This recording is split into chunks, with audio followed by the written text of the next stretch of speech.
Hey everyone, and just to begin, I have a short video for you.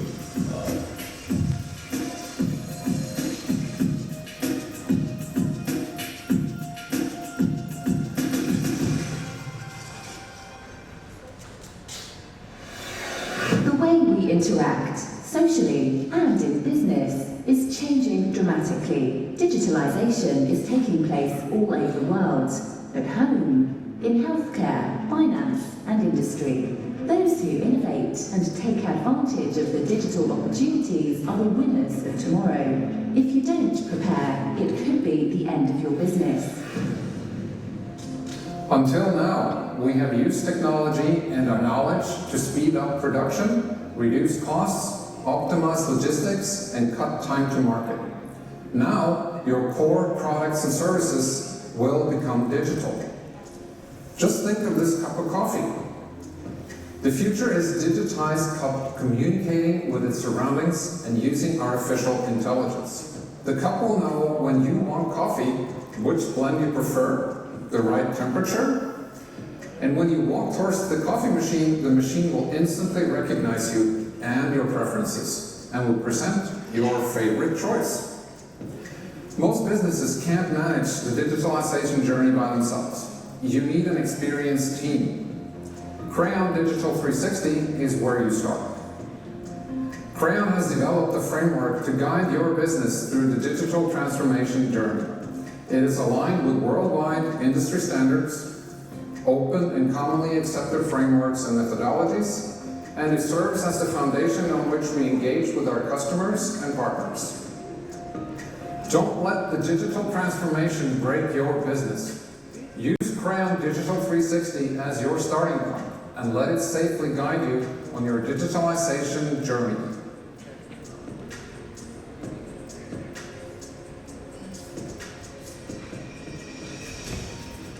Thank you so much for watching. Can we have the presentation? So my name is Rajesh Thadhani. I head the sales and the services for Crayon India. We are about a 5-year-old company in India, but globally we're about 19 years old now. Right. So collaboration to drive digital technology. Can I have a picture? Right. I think all of these kind of technologies were talking to each other, while you saw that video, right? There was IoT. I mean, artificial intelligence itself is a very broad terminology, right? We saw IoT, we saw machine learning, right? Obviously the cloud, mobility, and my wife keeps telling me every morning, when are you going to make coffee for me? While I sit and read the newspaper, and I keep telling her the day will come. So I just wanted to take a step back and just give you a view of this S-curve, and I'm sure a lot of you will know about this S-curve. What you see here is the emerging technologies, improving, mature, and aging, right? If you look at these technologies which are IoT authentication, digital security, right, smart advisors, these are all in the emerging phases right now. I mean, we are already hearing of, people injecting some chips in their arms and hands, and you have that digital pay. You have virtual reality where retail is kind of started using digital argumentation to kind of, do this retail. So I was actually discussing with Reliance some time back, and they started working on the virtual reality shopping mall, right? I mean, you just wear your VRML glasses and you start walking into the retail and you buy what you want, right? So all this is kind of shaping up.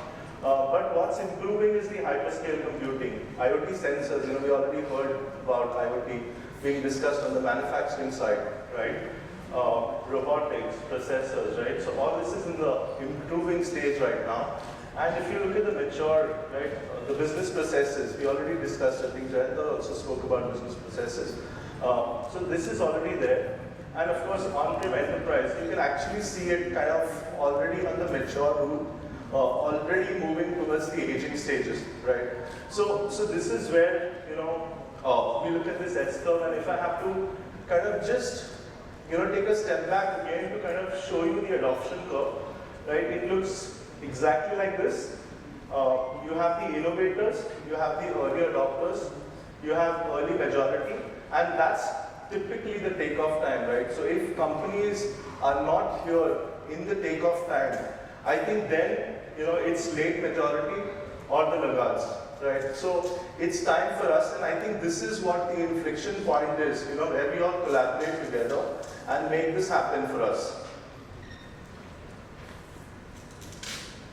Right? This is the key drivers of adopting digital technology, right? And a lot of companies, have various forms and factors to kind of look at this. Some people want to kind of adopt this for customer intelligence, right? Digital value chain, digital enrichment of sales, marketing, fulfillment, right? There are others who want to do it for operational excellence. Process digitization, right? Enhanced performance and cost reduction through digitization and processes, right? And obviously for connectivity, collaborating internally and externally with employees, with customers, right? So there are various ways a company is trying to, evolve itself in terms of digitizing itself. And, if I have to draw your attention on one of these surveys that happened, right? If you look at this, to reduce costs through operational efficiency was one of the largest factor of kind of adopting digital transformation, right? If you look at the second one, it is to improve customer citizen experience or meet customer citizen demands, right? The demands are definitely changing. While, people look at digital transformation, the user looks at his phone and says, I want everything here now. I want everything on my tablet. I want mobility. Right, so cloud, mobility are becoming the key factors of digital transformation. And of course, to better manage risks, cybersecurity. We already had, Dell come up and talk about cybersecurity. Right, I think that is one of the key concerns also, because, like I spoke about a chip being inserted on your hand, or a face recognition system today. Right, a face recognition system today. Going and directly swiping your card for payment in a store, right? That's going to get risky, right? So obviously all these devices which are going to get connected on IoT will eventually make it very difficult for us to kind of survive in this digital world unless we are really careful in adopting the right strategies, right? And then you have the others.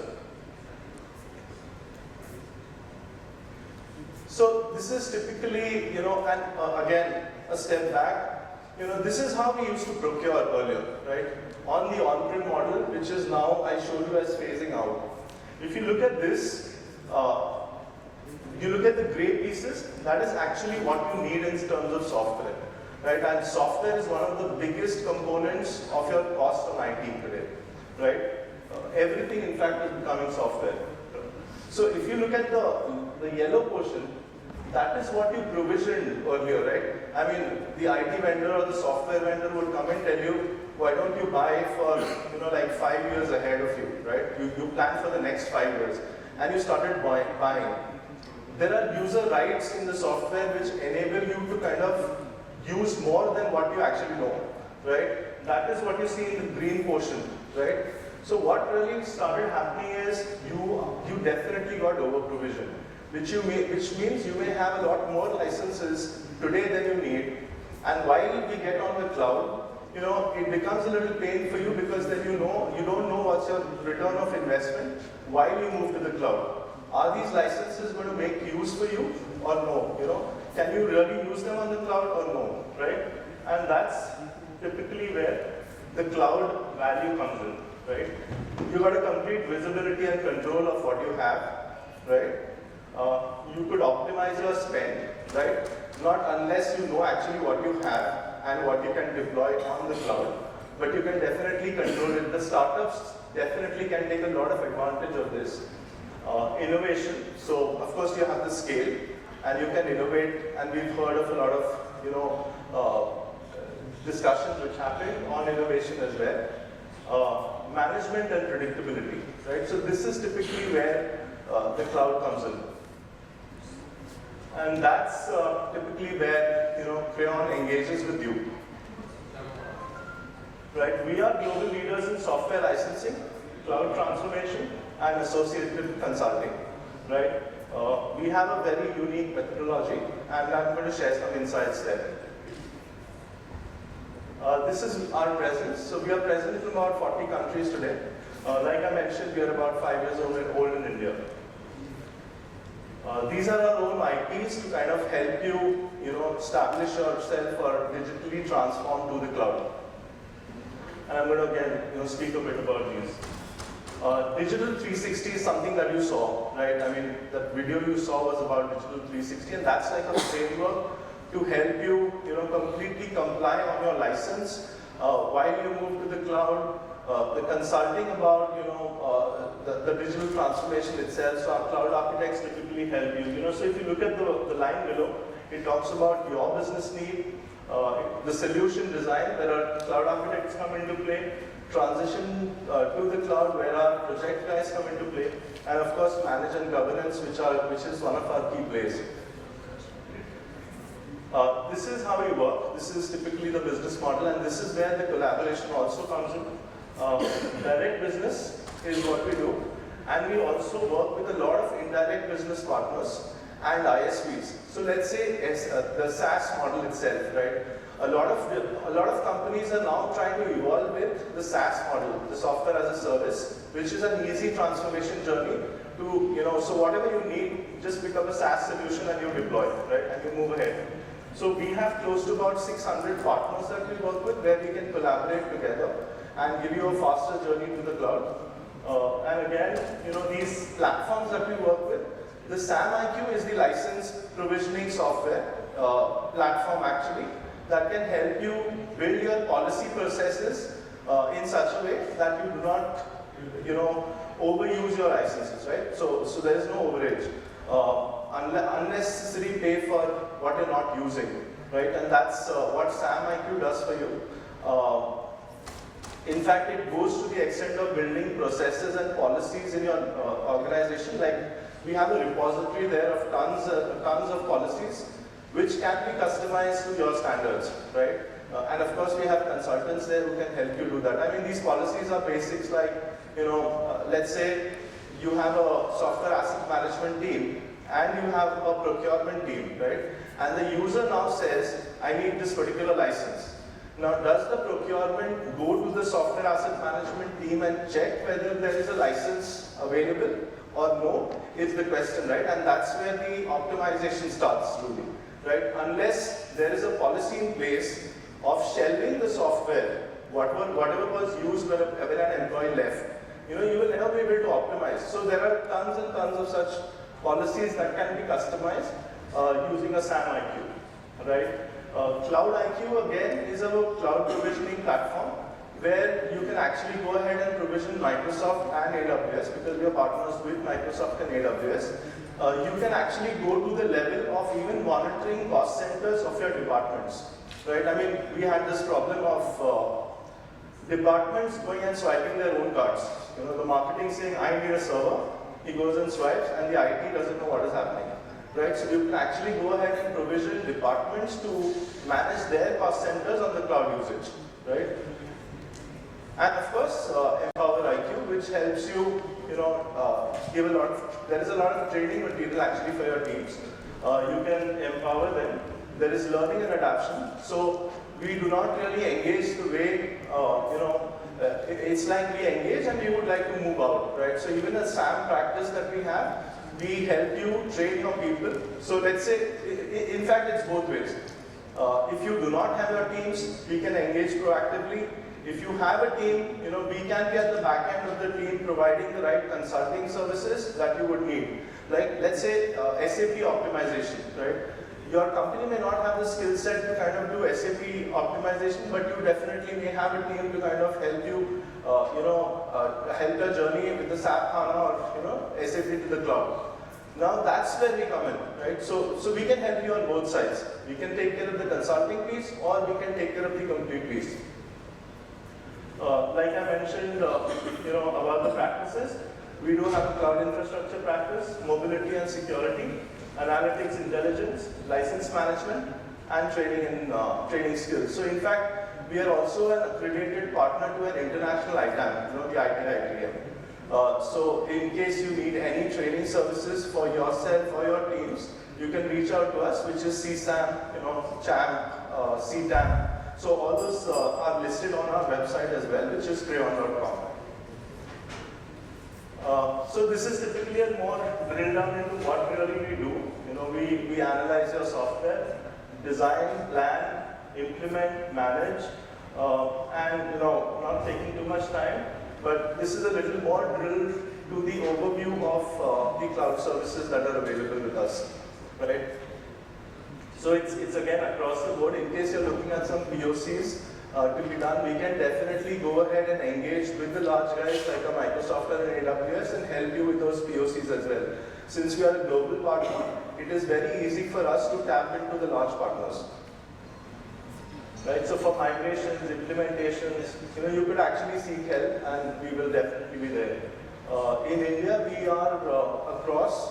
We have offices in almost like 7 cities with a hub spoke pattern which reaches to almost 20 cities. And these are our partnerships. So across the globe, we are partnered to all these vendors. We have a certified team of about more than 250 professionals across the licensing board, right? Across all licenses. So we have a center of competency there. In case you need any help there, we can definitely take that up as well. So that's, I come to the end of my presentation with saying, it's not the strongest of the species that survives, nor the most intelligent that survives. It is the one that is the most adaptable to change. Thank you. I can take, in case you have any questions, I can take them. Rajesh, we are running out of time, so we request. So, me and my team is available here. In case you have any questions, please reach out to us. Thank you. Thank you very, very much, Rajesh. Thanks a lot.